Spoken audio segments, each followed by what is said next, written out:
Bonjour, alors nouvelle étape du Spirolive aujourd'hui, l'étape du broyage. Donc suite au défournement, nous avons stocké la spiruline donc, dans des grands seaux. Voilà, donc ça c'est la récolte, donc vous avez vu le défournement l'autre jour, celle du 17 août, voilà.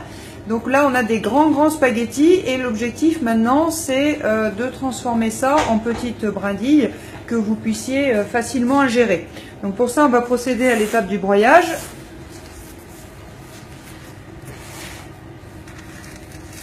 Alors Cédric récupère un petit volume du grand seau. Le seau pèse une dizaine de kilos. On va étape par étape. Et ensuite Régis va broyer. Donc là je vous conseille de baisser le volume. Ça va faire mal aux oreilles.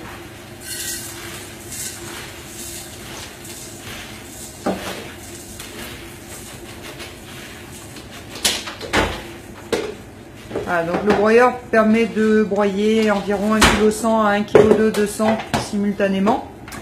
Donc c'est un petit peu long pour faire 800 kg sur l'année. Voilà, donc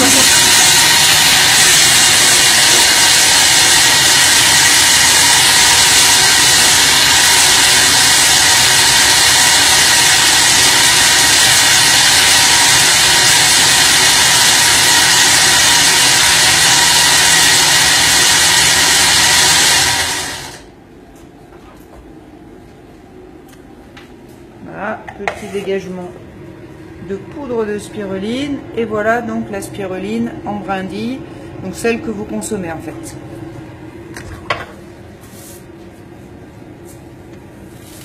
Ensuite elle sera donc stockée dans ces seaux blancs dans lesquels on peut mettre entre 2,5 kg et 2,6 kg de spiruline selon la densité, qui vont être ensuite étiquetés. Voilà, comme on va pouvoir le voir là. Sur les étiquettes, c'est tous les éléments de traçabilité. Donc là, vous avez en haut le lot 17081, ça veut dire première quinzaine d'août 2017. Là, vous avez pour chaque bassin le numéro de la récolte qui nous permet de retrouver le jour de récolte et la quantité nette qui est présente dans chaque seau. Voilà, et les échantillons prélevés, donc tous les 15 jours, on fait ce qu'on appelle un échantillon de mélange. Voilà, dans la boîte ici. Et cet échantillon, on va le séparer en deux. Il y en a la moitié qui va partir à l'analyse au laboratoire agréé par le COFRAC qui est situé à Montpellier, qui nous fait les analyses bactériaux sur la spiruline. Et l'autre moitié, nous la gardons en stock dans l'échantillothèque.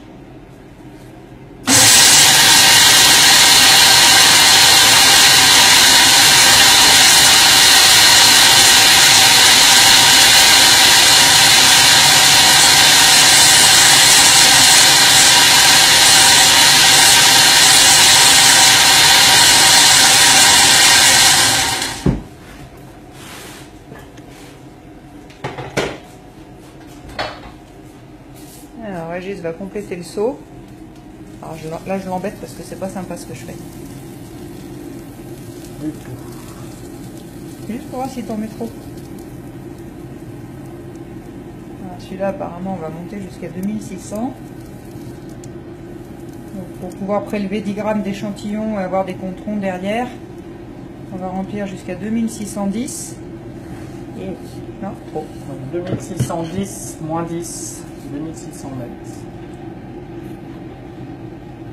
Voilà. Et là, on enlève 10 grammes. Voilà.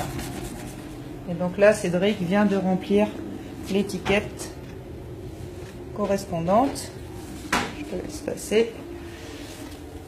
Et là, on enregistre tout donc sur le listing, ce qui nous permet d'avoir, nous, les quantités qui ont été produites pour chaque jour de récolte. Voilà, et donc là, Cédric étiquette le seau.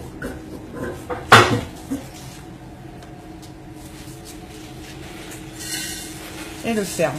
Et donc, il va rejoindre ses petits camarades sur l'étagère. Et on en est ici.